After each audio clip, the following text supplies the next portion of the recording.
I'd like to introduce our speaker today, Dan Pratt, and turn it over to you and say thank you for joining us. Well, David, thank you, and thanks to everybody for giving me the opportunity. And as we're all adapting to this new norm, my compliments to the Tupelo Rotary Club for making these, become kind of a new norm of how we get together. I'm part of the Chattanooga Downtown Rotary, and we also are exploring how Zoom can be our friend during these times. So, and as David said, I have 2 children and a dog, so you never know when they might pop in to join us too, but hopefully maybe we're safe for the next few minutes. So it's my pleasure. I just been with TVA since 2008, and although my relationship with TVA started back in the late 90s, actually, as I was worked together with them at a former company as well. So just thought maybe I would take a few minutes to give a little history on TVA, and then kind of move into where we stand today, and maybe most importantly, where we see ourselves going in the future. And that's very much in partnership with our local power companies and the communities we serve. So I will just, I think Jenny just make a comment. Yeah, we'll move it along when we go here. This is just the picture, the map of the 7-state Tennessee Valley Authority territory. And maybe we'll start, like I said, with a little history about 90 miles to the east in Muscle Shoals in the next slide here. So TVA really got started before it got started with the building of 2 nitrate plants and a hydroelectric plant starting in 1916, as commissioned by President Woodrow Wilson at the time, to make sure we had the supply of nitrates needed for World War I effort, specifically because there was some concern over the disruption of the supply chain by German U-boats coming up from Chile. So fortunately, I guess, or unfortunately, by the time the nitrate plants were up and running was right about the time World War I ended in 1918. And so they had just gotten up into production, and now their kind of need was in question. And so their proposal went before the Senate Committee on Agriculture and Forestry, headed by Senator Norris at that time. There was actually an offer to buy the property at Muscle Shoals for $5 million by Henry Ford. The property had been developed at a cost of about $130 million to date at that time, and therefore the $5 million was deemed rather low offer.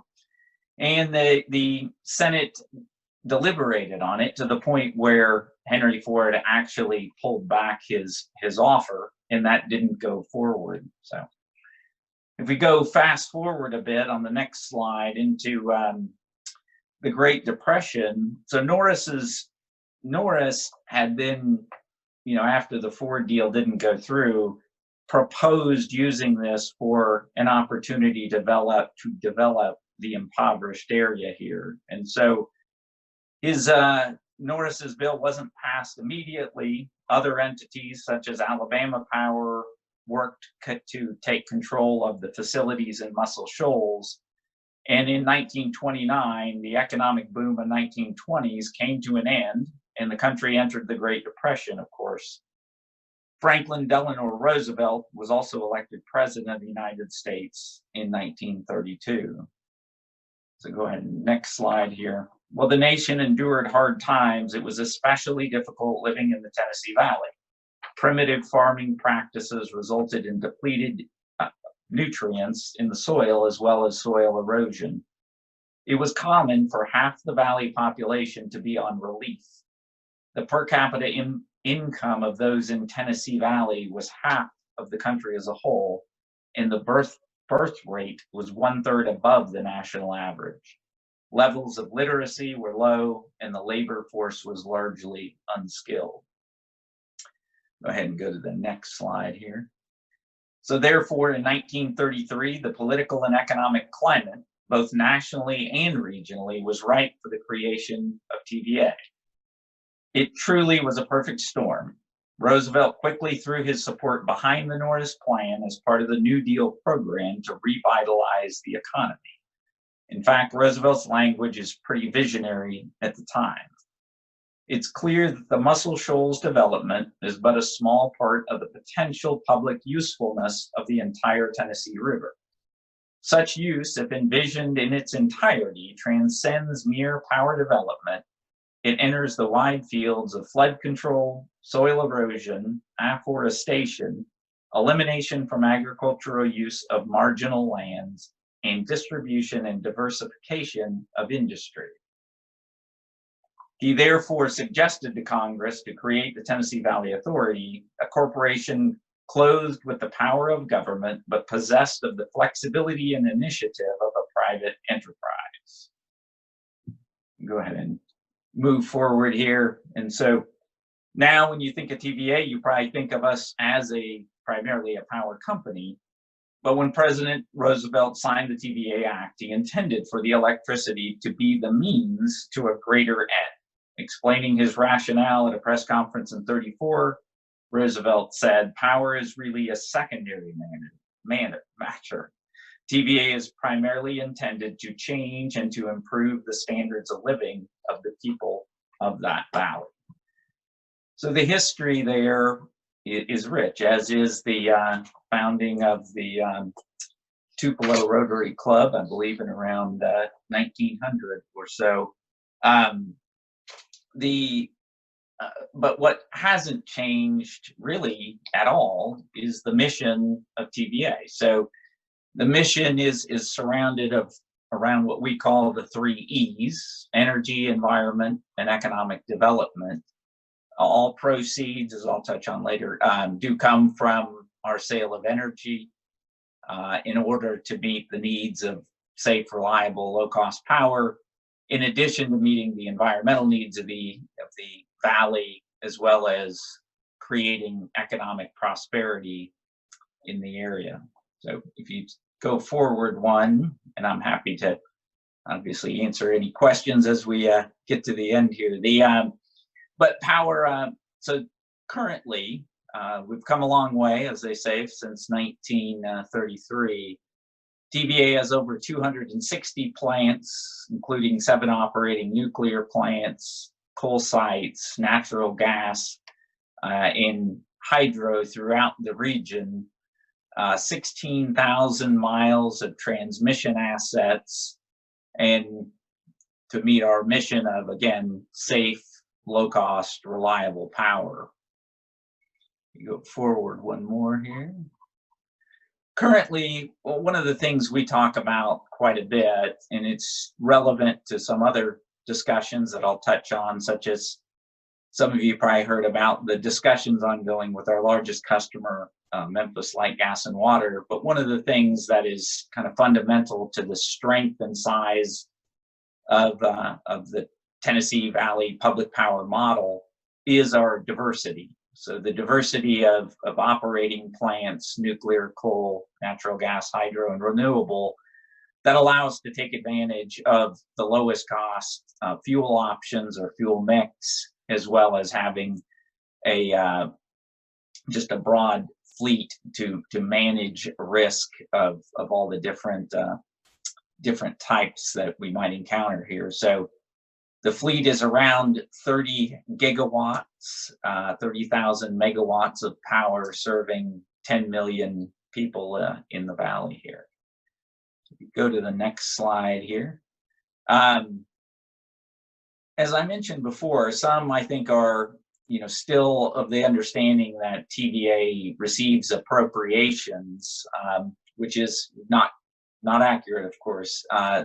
All appropriations related to the supply of power by TVA ended in 1959, and then any appropriations for our renewable activity, or excuse me, our resource stewardship activities ended in 1999. So TVA has paid the original $1.4 billion due the government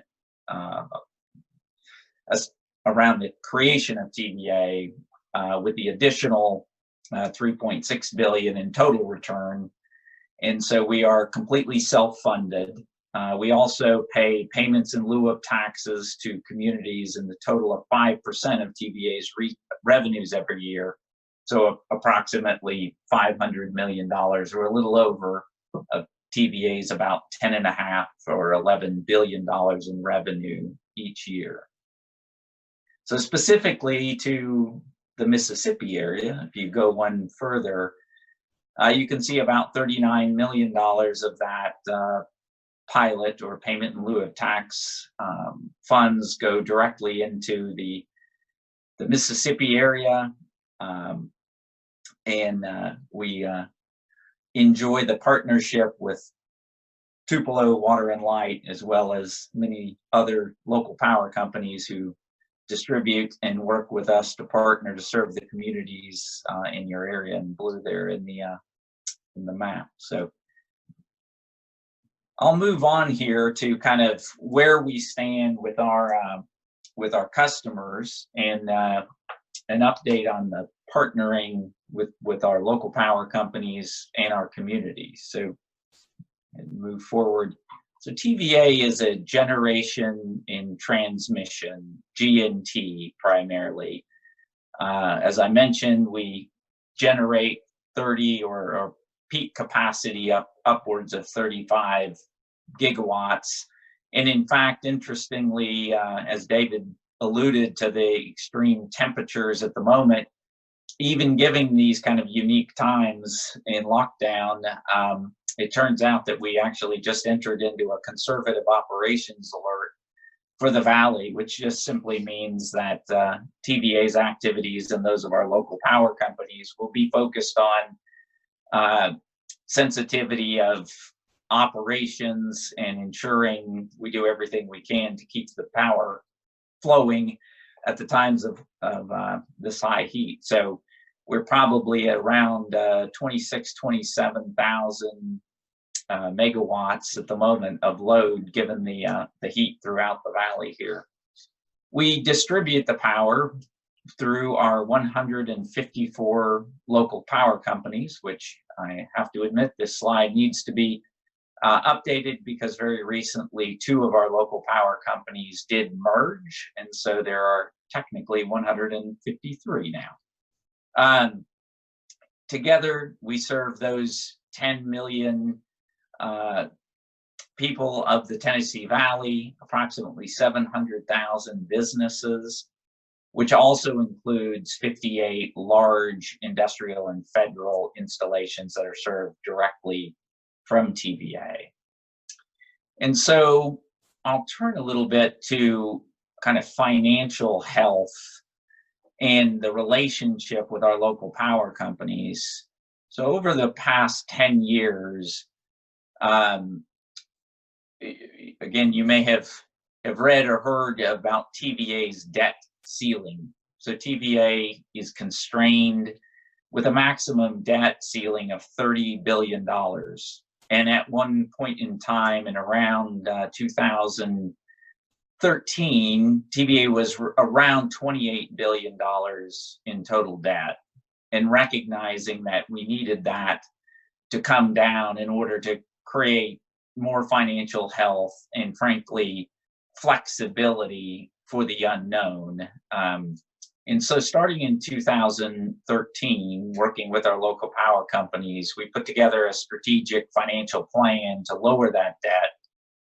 And over the last 7 years, we have been able collectively to keep power rates in the Valley relatively flat, almost flat for the last 7 years, while investing about $16 billion in new assets like new natural gas plants, renewable energy, bringing Watts Bar 2, the last operating nuclear plant, to come online, all during those 7 years. And at that same time, we've now reduced TVA's overall debt from roughly $28.5 billion to around $23.5 billion.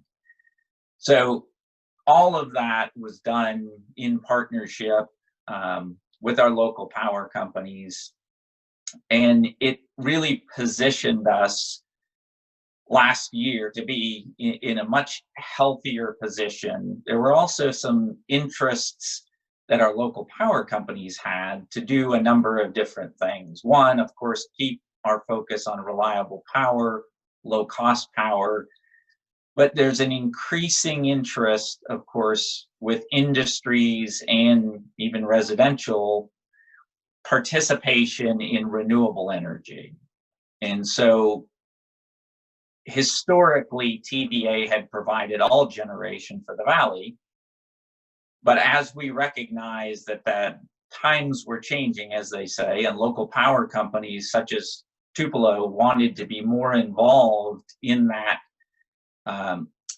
solution provider for their customers, there's a discussion around allowing local power companies to also provide solar and other types of solutions that are of interest by industry these days. So there were some interests by our local power companies. At the same time, if you go back to actually only just about a year ago, TVA's contracts with local power companies averaged about 7 years in duration.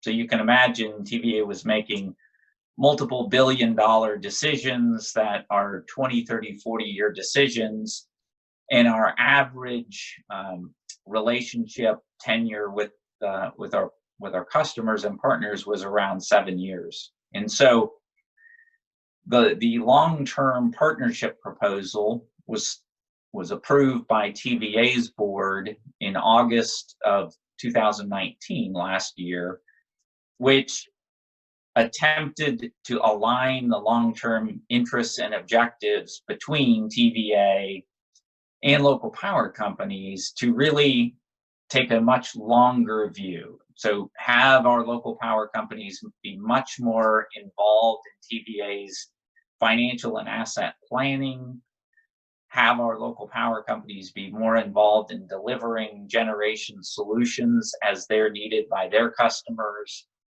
actually lower the wholesale cost of power to make us even more competitive over time, and then commit to a 10-year rate protection. So that would be effectively 17 years of flat rates from 2013 to 2030 is part of our current strategic plan. So with that was announced, as I mentioned, in late August of 2019, when we had 3 of our customers actually on a 20-year contract. And within the first month, we had 131 join as long-term partners. And as of today, we have 141 of TVA's 153 customers now on a 20-year contract. And I'm proud to say, with Johnny Timmons, who might have joined us here, that Tupelo Water and Light, of course, was one of the early partners in that initiative. So again, the relationship with local power companies is very, very strong, and working together to make it stronger and figure out how we collectively bring the biggest value possible to the communities we both serve. So if you move forward, given that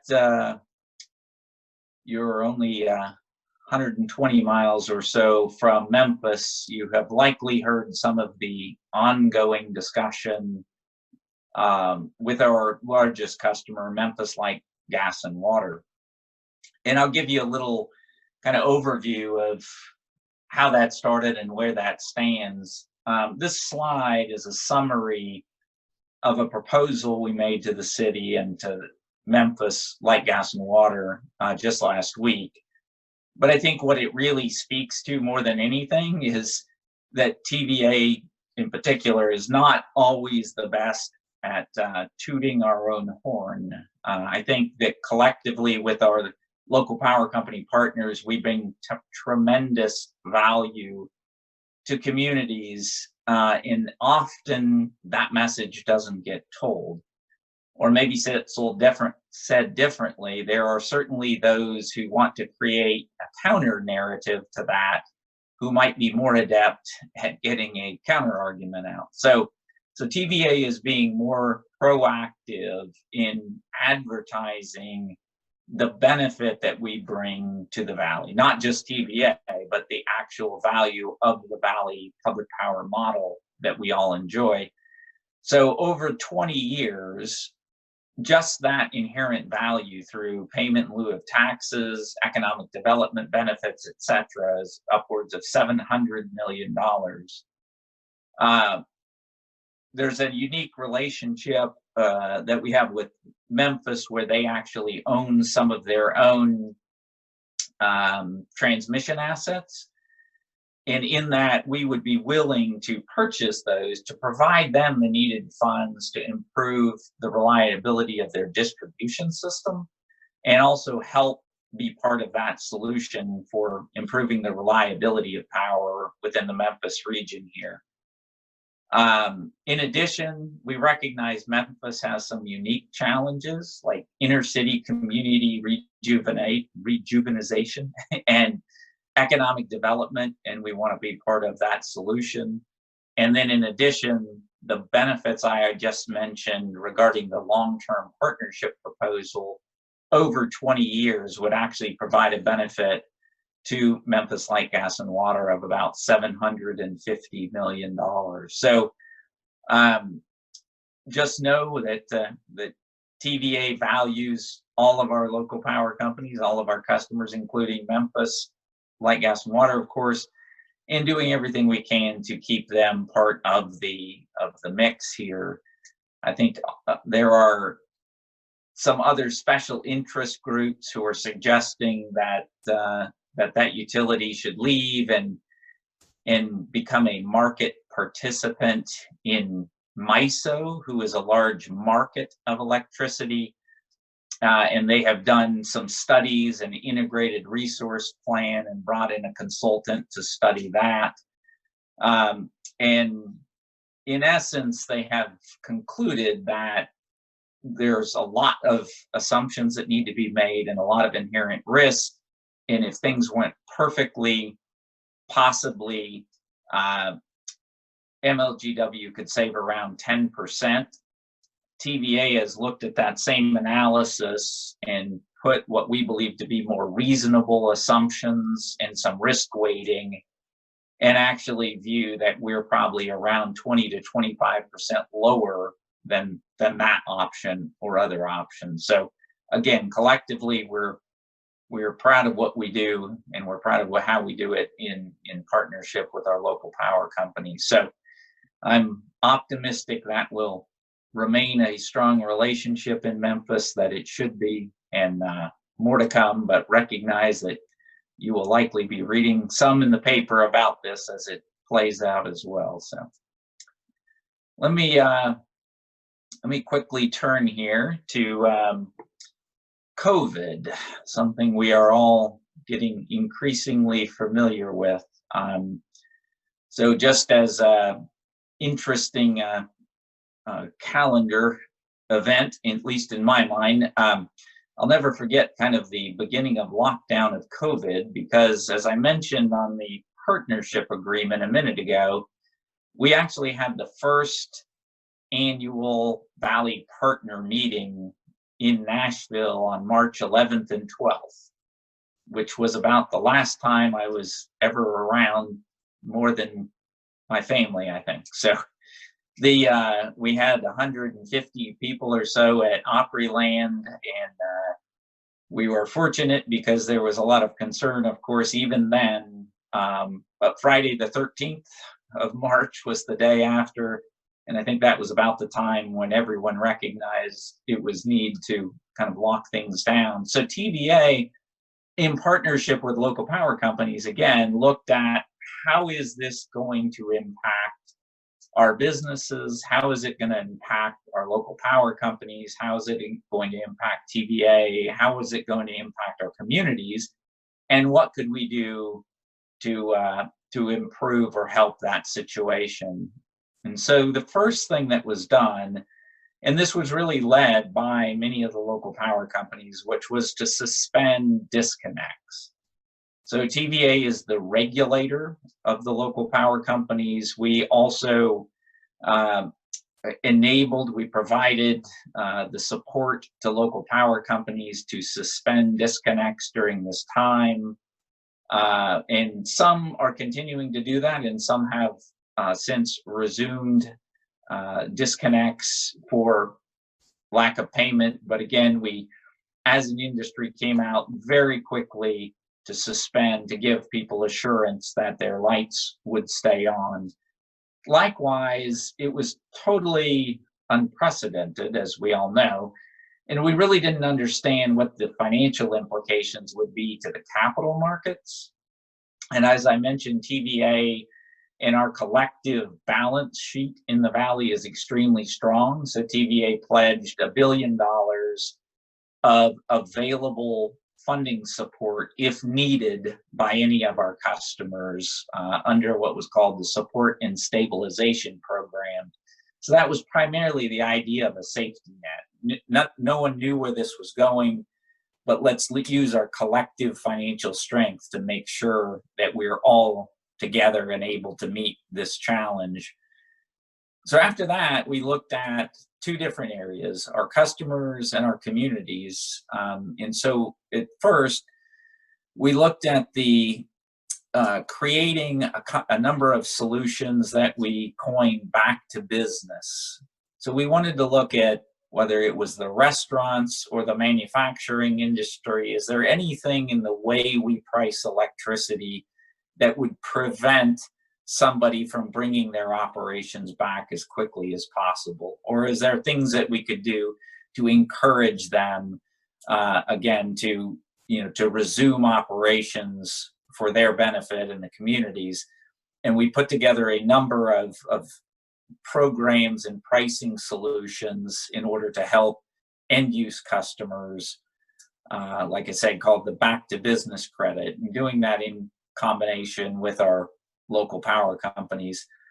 And we also knew that there was lots of need in communities. And so TVA pledged $2 million of matching funds to be matched by our local power company partners to be distributed or directed by our local power companies to primarily 501(c) entities in order to help those negatively affected by the pandemic. And so in particular with Tupelo Water and Light, pledged $10,000 to the CREATE Foundation, working in combination with United Way. And of course that was matched for a total $20,000 grant in order to assist those, again, negatively impacted.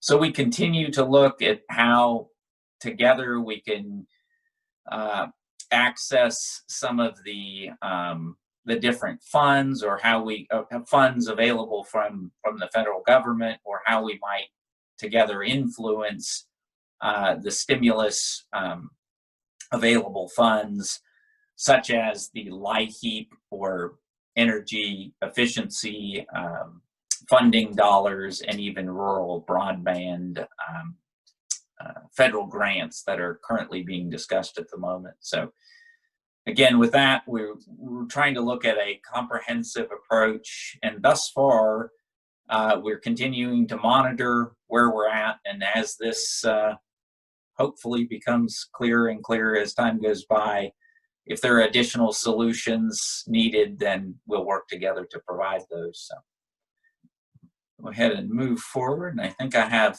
3 remaining slides, which really are consistent with what I just mentioned about COVID. Is everything in our lives changed overnight. And even within TVA and our local power companies, we had many programs that were ongoing to support residential, business, and industry through our energy efficiency initiatives and programs. Many of those, of course, came to a screeching halt during the shelter in place.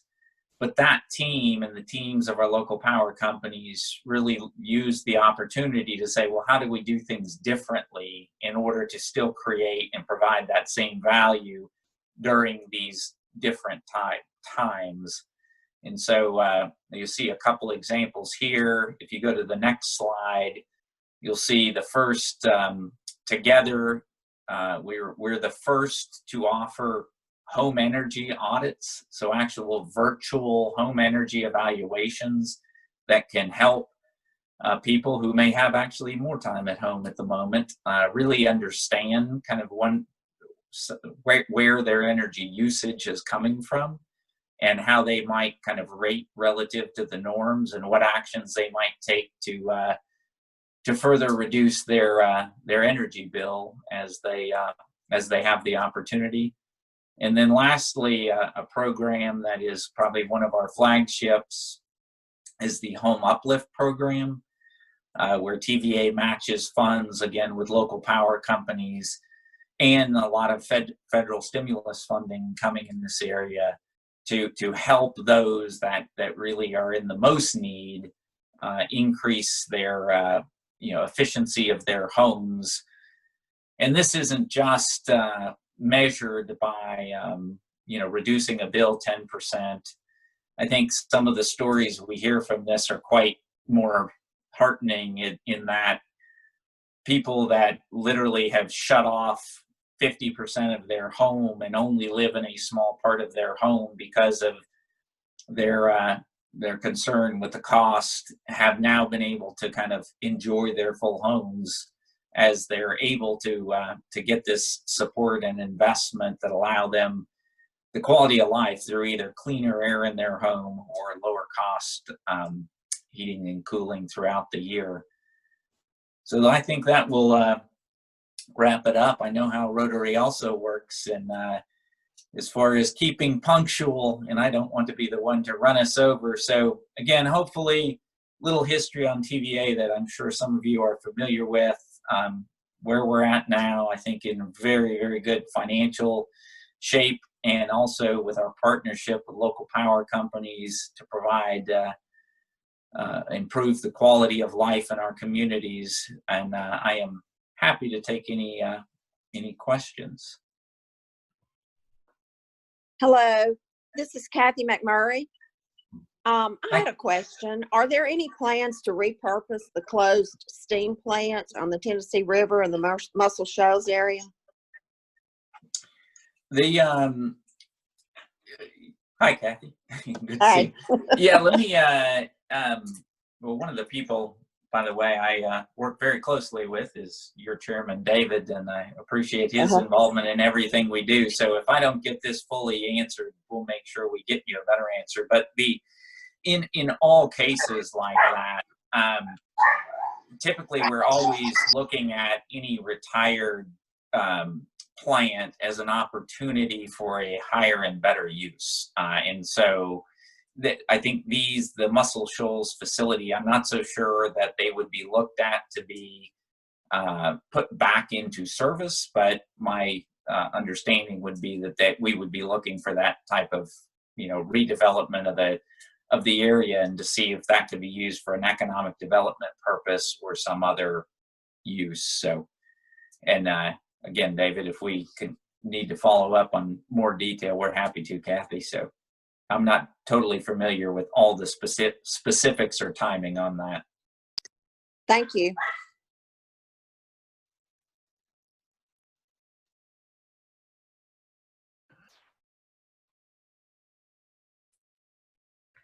Dan, if you take a second and talk about how our local power companies have faced new challenges, where some of the local power companies have had COVID outbreaks, some have been less impacted. Spend a minute and talk about that, if you would. Sure. Yeah, I think, and that goes for TVA as well. One of the things I would say is that it varies. I think it varies widely across the across the valley. As you can tell, there's seven states and 185,000 square miles. So the different areas, and of course, then there's the different periods of COVID. I think with the initial breakout of COVID, and then the lockdown period, and then this kind of reopening period has really created different challenges. So I think it's probably safest to say that many of our local power companies are dealing with internal cases of COVID themselves. I think there are specific areas like linemen workers that everyone is taking particular caution to make sure that they can do their jobs, which is necessary to restore power, such as many of the events that have even happened during COVID, like extreme weather events and tornadoes, etc., to make sure they're available to provide the support needed. Many have shut their offices or their lobbies. At this point, the majority, about 70%, have reopened. And it varies widely, I think, on the use of telework. I can say for TVA, and David is testament and part of this as well, we're taking an extremely conservative approach to reintegration. I think the longer we can remain productive in a telework status, we will do that in order to ensure that those that are essential to the reliability operations are also not compromised by being around more people than they need to be. So you can imagine for nuclear reactor operators or those that operate the reliability system, those functions, we want to take extra precaution for the health and safety of those employees and obviously the general public. So I don't know, David, if that got to it, but add anything else you're familiar with too. I think each and every one other comment, each and every local power company is also trying to determine their own approach and path on this. And I would just say a strength of our Valley model is the sharing that happens, whether it's amongst the local power companies in Mississippi or across the Valley. The sharing of information and best practices, I think, has really helped everyone navigate through this together.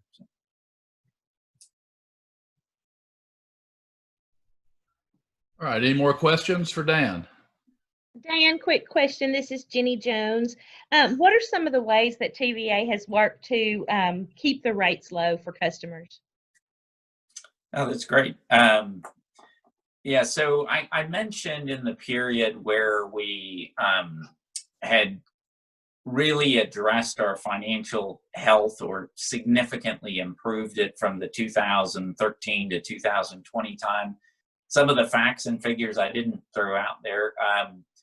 TVA actually reduced our operations and maintenance budget by $800 million from around $3.9 billion to $3.1 billion. So cut out over 20% of our operations and maintenance budget. That was largely by downsizing at the time from around 12,000 employees to 10,000. We also invested in a number of higher efficiency plants, such as the completion of Watts Bar and some natural gas combined cycle assets, which reduced over that same period of time, reduced our fuel cost by nearly $1 billion a year.